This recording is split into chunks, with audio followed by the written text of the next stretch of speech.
नमस्कार दोस्तों, मैं रवि श्रीवास्तव स्वागत करता हूं फिर से आपका आपके अपने चैनल फैक्ट नॉलेज में। दोस्तों, जैसा कि आपको पता है कि फैक्ट नॉलेज चैनल के माध्यम से आपको सभी प्रकार की अपडेट मिलती है। खास करके अभी जो सीटेट की जो है प्रतियोगी परीक्षाएं होने वाली हैं, उसमें आपको जो है पास कराने की गारंटी जो है ली गई है। इस कारण से ये जो है क्वेश्चंस आपको प्रोवाइड किए जा रहे हैं लगातार। तो दोस्तों, देर न करते हुए आइए वीडियो को शुरू करते हैं और चलते हैं सीधे जो है क्वेश्चंस की तरफ। स्वागत है आप सभी का आपके अपने चैनल फैक्ट नॉलेज में। दोस्तों, आज आपके सामने फिर से मैं हाजिर हूँ हिंदी पेडागोजी के कुछ इंपॉर्टेंट क्वेश्चन लेके। हिंदी पेडागोजी के मैंने 2 वीडियो आपको करा चुका हूँ। मैं आपको हिंदी पेडागोजी से संबंधित क्वेश्चन मैंने कराए हैं। फिर से मैं कुछ question important in fact previous year के क्वेश्चन मैं लेकर के हाजिर हूँ, ताकि आप सॉल्व कर सको हिंदी पेडागोजी के। मैंने बोला था आपको कि मैं नॉर्मल पेडागोजी तो कराऊंगा ही, उसके अलावा मैं सब्जेक्ट वाइज पेडागोजी भी कराऊंगा। तो मैं हाजिर हूँ आपके सामने आज हिंदी पेडागोजी क्वेश्चन लेकर। उम्मीद है आपको क्वेश्चन पसंद आएंगे। चलिए वीडियो शुरू करते हैं। हमारा पहला प्रश्न है, लिखित भाषा का प्रयोग। ऑप्शन है, ऑप्शन ए है केवल प्रतिवेदन लेखन के लिए किया जाता है। ऑप्शन बी है कार्यालयीय कार्यों के लिए किया जाता है। ऑप्शन सी है अपनी अभिव्यक्ति के लिए किया जाता है। ऑप्शन डी है केवल साहित्य सृजन के लिए किया जाता है। केवल जो है अपनी साहित्य सृजन के लिए किया जाता है। आंसर क्या जाएगा हम लोग का सी, यानी अपनी अभिव्यक्ति के लिए जो है किया जाता है। जो लिखित भाषा होती है वो हम लोग अपना मौलिक विचार व्यक्त करने के लिए करते हैं यूज। ठीक है, ये हम लोग का आंसर सही हो जाएगा। अगले प्रश्न पे पढ़ते हैं हम।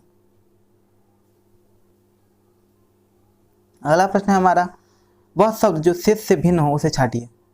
अब ऐसे क्वेश्चन आपको पता है कि सीटेट में आते हैं कि आपको दे देगा एक सेट और शब्दों का सेट दे देगा, आपको उसमें से जो डिफरेंट है वो छांटना है, या फिर जो आपको समान हो वो छांटना है। ऐसे टाइप के व्याकरण के क्वेश्चन आते हैं। तो ऑप्शन है हम लोग का, ऑप्शन देख लेते हैं। परीक्षा, प्रथम, अव्वल और फर्स्ट। तो इसका आंसर हो जाएगा ए, यानी परीक्षा। क्योंकि देख रहे हैं कि प्रथम, अव्वल और फर्स्ट, इसका मतलब सेम ही होता है, इसका अर्थ सेम होता है कि परीक्षा। प्रथम जो है परीक्षा जो अलग हो गया, यानी कि परीक्षा जो है एग्जाम हो गया। एग्जाम देने के बाद से ना आप प्रथम आओगे, अव्वल आओगे या फर्स्ट आओगे। कोई कुछ भी कह सकता है कि अव्वल आ गए या फिर अव्वल आ गए या फिर फर्स्ट आ गए या फिर प्रथम आ गए। तो ये चीज़ें हैं आपको। ठीक है, अगला प्रश्न है हमारा। अगला प्रश्न हमारा, कविता की पंक्तियों में मुख्यतः बात कही गई है।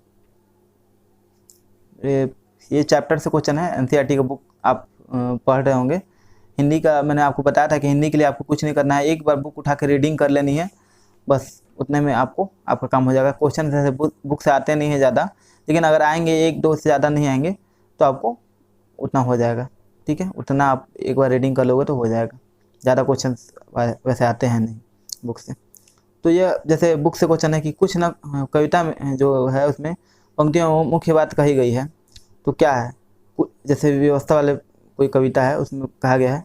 तो ऑप्शन ए है, ऑप्शन ए है कुछ भी ना कह पाने की व्यवस्था, इसके बारे में कहा गया है।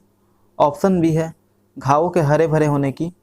ऑप्शन सी है गूंगा बहरा होने की। ऑप्शन डी है साधन सुविध होने की। आंसर हो जाएगा इसका ए, यानी कुछ भी न कह पाने की व्यवस्था के बारे में इसमें जिक्र किया गया है कविता में। ठीक है, इसके बारे में ज़्यादा डिस्कस नहीं करेंगे क्योंकि ये थियोरेटिकल क्वेश्चन है, डायरेक्ट बुक से क्वेश्चन है। तो आप जो है बुक पढ़ेंगे तो आपको पता चल जाएगा इसके बारे में। वैसे मैं अगर यहाँ डिस्कस कर दूँगा, आपने चैप्टर नहीं पढ़ा होगा तो आपको उतना समझ नहीं आएगा। ठीक है, पर तुम का भाव है, ये भी बुक से है। देखिए, एक चीज़ मैं आपको बता दूं कि देखिए, आपको हार्ड वर्क और स्मार्ट वर्क में क्या अंतर है। आपको हार्ड वर्क तो करना है, हार्ड वर्क ना भी करो तो स्मार्ट वर्क करना है। ठीक है, बहुत से लोग हार्ड वर्क करते रह जाते हैं, उनका हार्ड वर्क से हो नहीं पाता। हार्ड वर्क जरूरी है, बिल्कुल जरूरी, मैं ये नहीं कहता हार्ड वर्क जरूरी नहीं है, लेकिन हार्ड वर्क के साथ आजकल सिर्फ हार्ड वर्क से काम नहीं चलता, आजकल स्मार्ट वर्क चाहिए। अगर आप देखिए, आपको ये देखना होगा कि किस टॉपिक से किस चैप्टर से क्वेश्चन ज़्यादा आते हैं, या फिर अगर मान लीजिए एनसीईआरटी की बुक हटा दें तो मान लीजिए जब आप सिर्फ पूरा बुक ही पढ़ते रह जाओ और बुक से क्वेश्चन नहीं आता है, मान लीजिए 15 नंबर का तो आपको पैसेज आ जाता है, फिर बाकी 15 नंबर बचा तो उसमें पेडागोजी क्वेश्चन आएंगे। 15 नंबर में पूरा पेडागोजी नहीं आएगा तो 1-2 बुक से आ जाएगा, ठीक है, 1-2 व्याकरण से आ जाएगा। मान लीजिए कि 2 व्याकरण से आ गया, 2 बुक से आ गया, बाकी के 11 क्वेश्चन पेडागोजी का आ गया, तो पेडागोजी पे आपने मेहनत किया है तो 11 नंबर तो वहाँ से फिक्स है। पेडागोजी तो आपको गलत होगा ही नहीं, 11 नंबर में आपको 11 नंबर, अगर मान लीजिए गलत हो भी गया 10, बाकी व्याकरण के 2 क्वेश्चन आप सही करोगे ही, क्योंकि मैं कराऊंगा आपको व्याकरण, ठीक है। और एग्जाम से पहले आपका व्याकरण वगैरह सब मैं कंप्लीट करा दूंगा। बस आप डिमांड करो कि आपको चाहिए क्या, आप डिमांड करो, मैं आपको अवेलेबल कराता हूँ, क्योंकि मुझे भी तो पता चलना है कि आपको आखिर चाहिए क्या। मैं कराते जाऊँ खुद से और आप जो है वो चीज़ पे आप फोकस ना करो, आप ध्यान ना दो। जैसे कि आप वीडियो पे आपका रिस्पांस नहीं आ रहा, आप शेयर नहीं कर रहे हो वीडियो को, तो मैं मेहनत करके क्या करूँगा आपके लिए। मैं मेहनत करूँ आपके लिए, कराऊँ, आपको वो चीज़ें आपको पसंद ही ना है तो मैं क्या करूँगा। तो आपको स्मार्ट वर्क करना है, आपको वो चीज़ें पढ़नी है, ठीक है, वो चीज़ें पढ़नी है जो ज़्यादा स्कोरिंग हो। अब जैसे 2 नंबर का बुक आप एक बार रीडिंग लगा लियो तो 2 नंबर का आपको पक्का है कि आप सॉल्व कर पाओगे, ठीक है। तो अगले प्रश्न में पढ़ते हैं, मतलब ये प्रश्न हम लोग देख रहे थे कि पर तुम का भाव है, ऑप्शन ए पर तुमने पढ़ना छोड़ दिया, बी ऑप्शन तुम पढ़ते ही रहे, ऑप्शन सी पर तुमने ध्यान नहीं दिया, और ऑप्शन ए पर तुमने रटना ही सीखा। आंसर क्या हो जाएगा, पर तुम का मतलब क्या है कि तुमने पढ़ना छोड़ दिया, यानी कि इसका आंसर ए हो जाएगा, पर तुमने पढ़ना छोड़ दिया, ठीक है। ये भी बुक से है, ठीक है। अगला प्रश्न है हमारा, रीते शब्द से भाव है, ये प्रीवियस ईयर का क्वेश्चन है। रीते शब्द से भाव है, रीते शब्द का क्या मतलब है, ठीक है। ऑप्शन ए अपनेपन का, ये भी बुक से ही है, ठीक है, और पैसेज दिया होगा वो उसका हो सकता है। ऑप्शन सी खालीपन का, ऑप्शन डी खोखलेपन का। तो रीते शब्द का मतलब है, ये चीज़ें आप याद कर लेंगे क्योंकि ऐसा हो सकता है कि रिपीट हो जाए, व्याकरण क्वेश्चन रिपीट हो जाते हैं अक्सर।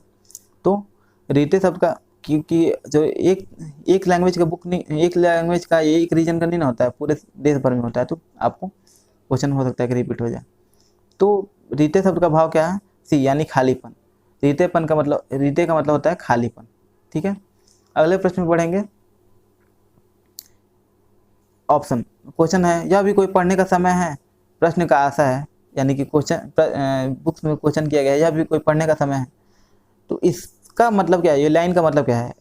हो सकता है कि आपको ये ना पूछे, लेकिन ऐसे टाइप के क्वेश्चन पूछ देगा, कोई स्टेटमेंट दे देगा कि इसका मतलब क्या है, ठीक है, इस कविता में या फिर इस कहानी के जो है, इस चैप्टर में जो ये कहानी है उसका इस लाइन का मतलब क्या हो गया, ऐसे पूछ देता है, ठीक है।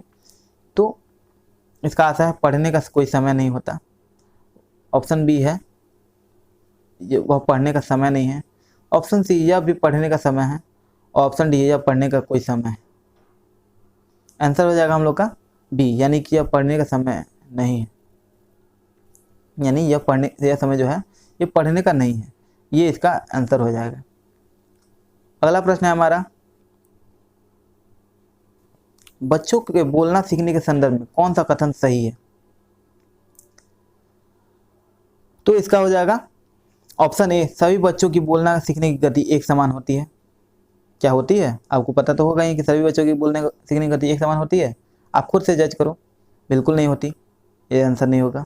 बच्चों को बोलना सीखने के संदर्भ में ये स्टेटमेंट तो बिल्कुल सही नहीं होगा, ठीक है। अब यहाँ सही है, कौन सा कथन सही है, तो इसमें जो चीज़ जो है गलत है उसको छाड़ देंगे, यानी कि सबके सीखने की गति एक समान होती है, ऐसा तो नहीं है, ठीक है।